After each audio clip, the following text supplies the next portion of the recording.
بسم اللہ الرحمن الرحیم۔ مکہ کے ارد گرد کئی چھوٹے چھوٹے قبیلے مقیم تھے۔ انہی میں سے ایک قبیلہ بنو عیراش کا تھا۔ ایک شخص جو کہ بنو عیراش قبیلے سے تعلق رکھتا تھا، اس کے پاس کوئی مستقل روزگار نہ تھا اور نہ ہی وہ اعلیٰ درجے کا کوئی تاجر تھا۔ تاہم اس دور میں کیونکہ تجارت کا پیشہ خاصا اہم ہوا کرتا تھا، لہٰذا اس نے بھی ویسا ہی کیا۔ وہ اپنے پاس موجود رقم کے مطابق اپنے قبیلے سے مویشی خریدتا اور مکہ چونکہ بڑے بڑے سردار وہاں موجود تھے تو انہیں لا کر بیچ دیا کرتا تھا۔ یہ کام اس کا معمول بن چکا تھا۔ وہ اکثر جانور مکہ کے بازار میں لا کر بیچتا۔ کسی بدبخت نے اسے یہ بھی کہہ رکھا تھا کہ نعوذ باللہ، یہاں پر ایک جادوگر ہے، بس تم اس کے بہکاؤ سے بچ کے رہنا۔ اس نے نبوت کا دعویٰ کیا ہے۔ اب اس تاجر کے لیے یہ جگہ نہیں تھی، اس لیے اس نے اس بتانے والے شخص کا یقین کر لیا اور مزید کوئی سوال نہ کیا۔ ایک دن وہ تاجر اپنے ہمراہ 2 بہترین اونٹ فروخت کے لیے لایا، لیکن اس کی بدقسمتی کہ اس دن اس سے وہ اونٹ ابو جہل خریدنے کے لیے چلا گیا، اور جب قیمت ادا کرنے کی باری آئی تو کہنے لگا، کل میرے گھر آ کر پیسے وصول کر لینا۔ تاجر نے کہا، میں آپ کا گھر کہاں تلاش کروں گا؟ ابو جہل نے اسے اپنے گھر کا راستہ سمجھا دیا۔ خیر وہ بیچارہ مرتا کیا نہ کرتا۔ ابو جہل کی ظالمانہ سرداری کا کچھ علم تو تھا ہی، اس لیے اس نے زیادہ زور نہیں دیا اور اگلے روز قیمت لینے پر راضی ہو گیا۔ مکہ میں اس تاجر کا کوئی نہ تھا، نہ کوئی گھر نہ ٹھکانہ۔ رات اس نے گلیوں میں گزار دی۔ اگلی صبح وہ ابو جہل کے گھر پہنچا، دروازے پر دستک دی۔ ابو جہل باہر آیا۔ اسے دیکھ کر اس شخص نے اپنی قیمت کا تقاضا کیا تو کہنے لگا، ابھی میرے پاس پیسے نہیں ہیں، تم کل آ جانا۔ وہ تاجر بہت مایوس ہو کر آ گیا۔ اگلے روز بھی ایسا ہی ہوا۔ خیر 3 دنوں تک ابو جہل کے دروازے پر جاتا رہا، لیکن ابو جہل نے اس کی قیمت ادا نہیں کی۔ اسی طرح 3 دن گزر گئے۔ چوتھے روز وہ ابو جہل کے دروازے پر گیا اور بات کو ذرا زور دے کر کہا، جناب میں 3 دن سے بھوکا ہوں اور گلیوں میں رات بسر کر رہا ہوں۔ میں یہاں پر بیگانہ ہوں، میرا یہاں اپنا کوئی نہیں ہے، میرے پاس واپسی کا ذریعہ بھی نہیں ہے، مہربانی فرمائیے اور میرے جانوروں کی قیمت دے دیں۔ ابو جہل جو تھا ہی بے ایمان، دل کی بات زبان پر لے آیا۔ کہنے لگا، چل دفع ہو جا، یہاں سے میں تمہیں تمہارے پیسے نہیں دوں گا، جس سے ملے لے لینا۔ وہ تاجر تو جیسے حواس باختہ ہو گیا۔ 3 دن کے مسلسل انتظار اور بھوکے پیٹ کے ساتھ اس کی محنت کے پیسوں کی ادائیگی سے اس کو کوڑا جواب مل گیا۔ اس کی سمجھ میں نہیں آ رہا تھا کہ میں کیا کروں۔ آس پاس کے لوگوں سے پوچھنے لگا، کوئی مجھے بتا دو کہ مکہ کے سردار کہاں ملیں گے تاکہ میں ان سے شکایت کروں، شاید وہ میری مدد کریں۔ اسے بتایا گیا کہ خانہ کعبہ میں چلے جاؤ، مکہ کے سردار وہیں پر موجود ہوں گے۔ وہ پوچھتا پوچھتا خانہ کعبہ کے پاس آ گیا۔ وہ تاجر کہتا ہے کہ میں حرم شریف میں داخل ہوا تو دیکھا کہ ایک ٹولی میں ابو سفیان، عتبہ، شیبہ اور دیگر سردار بیٹھے ہیں۔ میں ان کے پاس گیا اور کہنے لگا، مجھے آپ لوگوں کی ضرورت ہے، میں پردیسی ہوں، یہاں جانور فروخت کرنے آیا تھا، لیکن ایک شخص نے مجھ سے جانور تو لے لیے مگر اب میرے پیسے نہیں دیتا۔ عتبہ نے گرج کر کہا، کون ہے جو تمہارے پیسے نہیں دیتا؟ مجھے بتاؤ، میں اسے دیکھتا ہوں۔ تاجر کہتا ہے کہ میں نے کہا کہ اس کا نام ابو جہل ہے۔ وہ سب خاموش ہو گئے، ان کی گردنیں جھک گئیں اور کہنے لگے کہ تم بہت برے آدمی کے ہاں پہنچ گئے ہو، ہم کچھ بھی نہیں کر سکتے کیونکہ وہ ہم سے بھی زیادہ طاقتور سردار ہے۔ یہ سن کر میرے پیروں تلے سے زمین نکل گئی۔ میں کانپنے لگا کہ اب میں کیا کروں، میرے پاس تو اب کچھ بھی نہیں۔ اب وہ تاجر کہتا ہے کہ عتبہ نے مذاق کیا اور کہا کہ وہ جو کعبہ کے ساتھ ٹیک لگائے بیٹھا ہے، اس کے پاس جاؤ، وہ تیرا مسئلہ حل کروا سکتا ہے۔ لیکن یہ کہتے ہی وہ سب سردارانے ہنسنے لگے۔ تاجر کہتا ہے کہ میں حیران ہوا کہ مجھے ان کے پاس جانے کو بھی کہتے ہیں اور میرا مذاق بھی کرتے ہیں، میں کروں تو کیا کروں؟ لیکن ڈوبتے کو تنکے کا سہارا، اب وہ تاجر نبی کریم صلی اللہ علیہ وآلہ وسلم کی جانب چل پڑا۔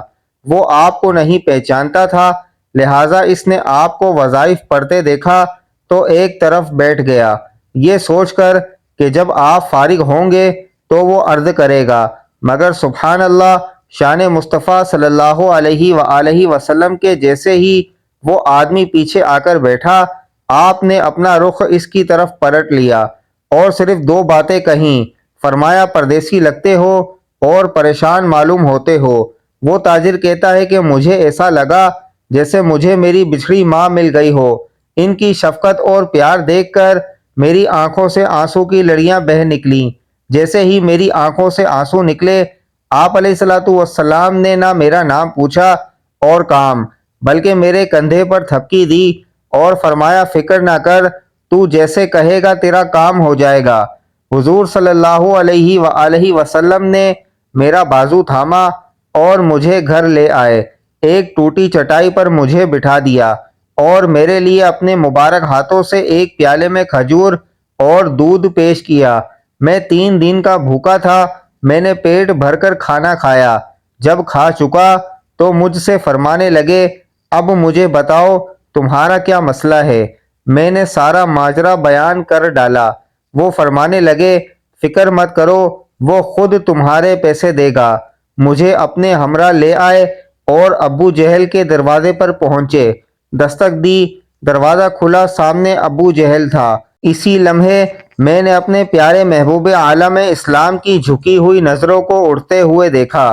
ابو جہل سامنے کھڑا تھا اور نبی کریم صلی اللہ علیہ وآلہ وسلم نے بس ایک جملہ ادا کیا، مگر اس جملے میں کیا طاقت تھی کہ ابو جہل لرز گیا۔ حضور نبی کریم صلی اللہ علیہ وآلہ وسلم نے فرمایا، ابو جہل، تیرا کیا خیال ہے کہ پیسے دبانے والے اور لوگوں کو ستانے والے بڑے سردار ہوتے ہیں؟ غریبوں کا خون چوس کر سردار بنے گا، لا جلدی اس کے پیسے لوٹا۔ ابو جہل کی ٹانگیں کانپنے لگیں اور کہنے لگا، جی میں ابھی اس کے پیسے دیتا ہوں۔ اس کے اونٹوں کی قیمت ابو جہل نے ادا کی اور یہ واقعہ اس تاجر کی نبی کریم صلی اللہ علیہ وآلہ وسلم سے ملاقات کا سبب بنا، جس کو کہ نبی کریم صلی اللہ علیہ وآلہ وسلم کے بارے میں غلط بیانی کر کے بدظن کر دیا گیا تھا۔ تاجر کو اس کے پیسے مل گئے۔ جب وہ جانے لگا تو اس نے پوچھا، اے مہربان انسان، آپ کون ہیں اور آپ کا نام کیا ہے؟ نبی کریم صلی اللہ علیہ وآلہ وسلم نے فرمایا، چھوڑیے جناب، آپ کا کام ہو گیا، آپ جائیے۔ وہ تاجر کہتا ہے کہ میں جیسے ہی پلٹا، مجھے راستے میں مکے کا وہی آدمی ملا جس نے مجھے بتایا تھا کہ مکہ میں ایک جادوگر رہتا ہے۔ اس نے میرا ہاتھ پکڑا اور کہا، ارے بھائی، تم اس جادوگر کے پاس کیسے پھنس گئے ہو؟ یہ تو وہی جادوگر ہے جو اپنے آپ کو نبی مانتا ہے۔ تاجر کہتا ہے کہ میں نے اس آدمی کا ہاتھ جھٹک کر کہا، ارے بدبخت، میں نے دنیا دیکھی ہے مگر میں نے آج تک ان جیسا نہیں دیکھا۔ اس کے بعد تاجر پلٹ کر حبیب صلی اللہ علیہ وسلم کے پیچھے جاتا ہے، ان کے پاؤں سے لپٹ جاتا ہے اور کہتا ہے کہ میں اقرار کرتا ہوں کہ آپ اللہ کے سچے رسول اور نبی ہیں، مجھے بھی اپنے دین میں شامل کر لیجئے۔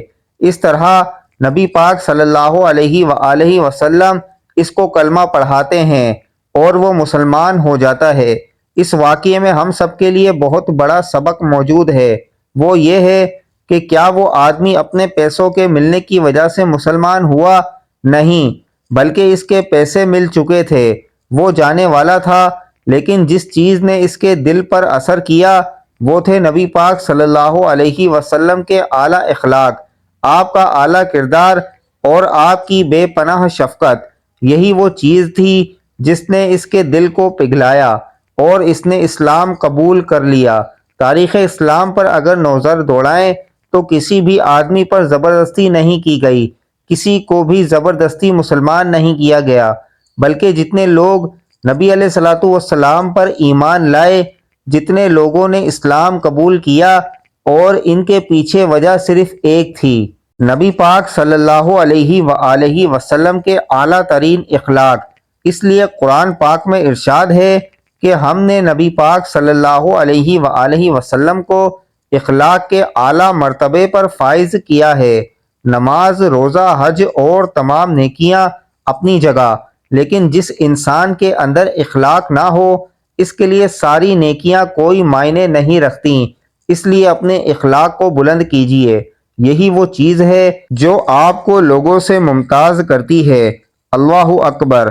چاشت کا وقت تھا، حضور صلی اللہ علیہ وسلم بیت اللہ کے پاس تشریف فرما تھے۔ آپ صلی اللہ علیہ وسلم کا دہن مبارک ذکر و تسبیح سے معمور تھا کہ اتنے میں دشمن خدا ابو جہل کی نظر آپ علیہ الصلوۃ والسلام پر پڑی، جو بیت اللہ کے ارد گرد بے مقصد گھوم رہا تھا۔ وہ بڑے فخر و تکبر کے انداز میں حضور صلی اللہ علیہ وسلم کے قریب آیا اور عذرائے مزاح کہنے لگا، اے محمد صلی اللہ علیہ وسلم، کیا کوئی نئی بات پیش آئی ہے؟ ہاں، آج رات مجھے معراج کرائی گئی ہے، حضور صلی اللہ علیہ وسلم نے جواب دیا۔ پھر ابو جہل حضور صلی اللہ علیہ وسلم کے قریب ہوا اور آہستگی کے ساتھ متعجبانہ لہجے میں بولا، رات آپ کو بیت المقدس کی سیر کرائی گئی اور صبح آپ ہمارے سامنے پہنچ گئے۔ پھر مسکرایا اور بولا، اگر میں سب لوگوں کو جمع کر دوں تو کیا آپ وہ بات جو مجھے بتائی ہے سب کو بتا دیں گے؟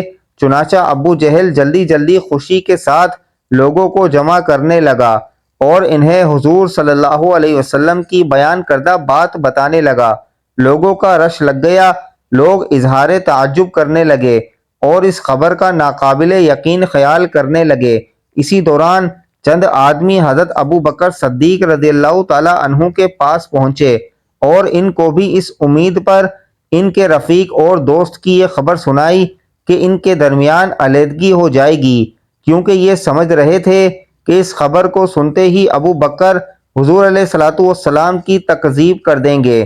لیکن جب حضرت ابو بکر صدیق رضی اللہ تعالی عنہ نے یہ بات سنی تو فرمایا، اگر یہ بات حضور صلی اللہ علیہ وسلم نے فرمائی ہے تو یقیناً درست فرمائی ہے، تمہارا ستیہ ناس ہو، میں تو ان کی اس سے بھی زیادہ بعید العقل بات کی تصدیق کروں گا۔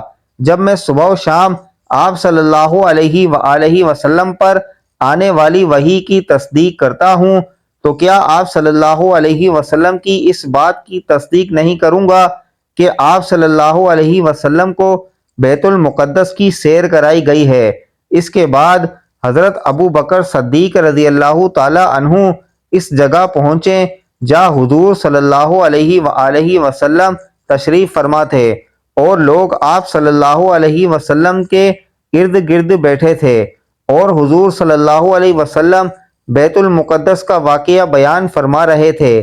جب بھی حضور صلی اللہ علیہ وسلم کوئی بات ارشاد فرماتے تو ابو بکر کہتے، آپ علیہ الصلوۃ والسلام نے سچ فرمایا، آپ صلی اللہ علیہ وسلم نے سچ فرمایا۔ لہٰذا اسی روز سے حضور صلی اللہ علیہ وسلم نے آپ رضی اللہ تعالی عنہ کا نام صدیق رکھ دیا۔ اللہ پاک ہمیں بہتر عمل کرنے کی توفیق عطا فرمائے۔ اللہ پاک ہمیں دین کی مکمل سمجھ نصیب فرمائے۔ اللہ پاک میری اور آپ کی بخشش فرمائے، آمین یا رب العالمین۔ ناظرین، کمنٹ باکس میں اللہ تعالیٰ کے 99 ناموں میں سے ایک نام ضرور ٹائپ کریں۔ شکریہ، اللہ حافظ۔ السلام علیکم ورحمۃ اللہ وبرکاتہ۔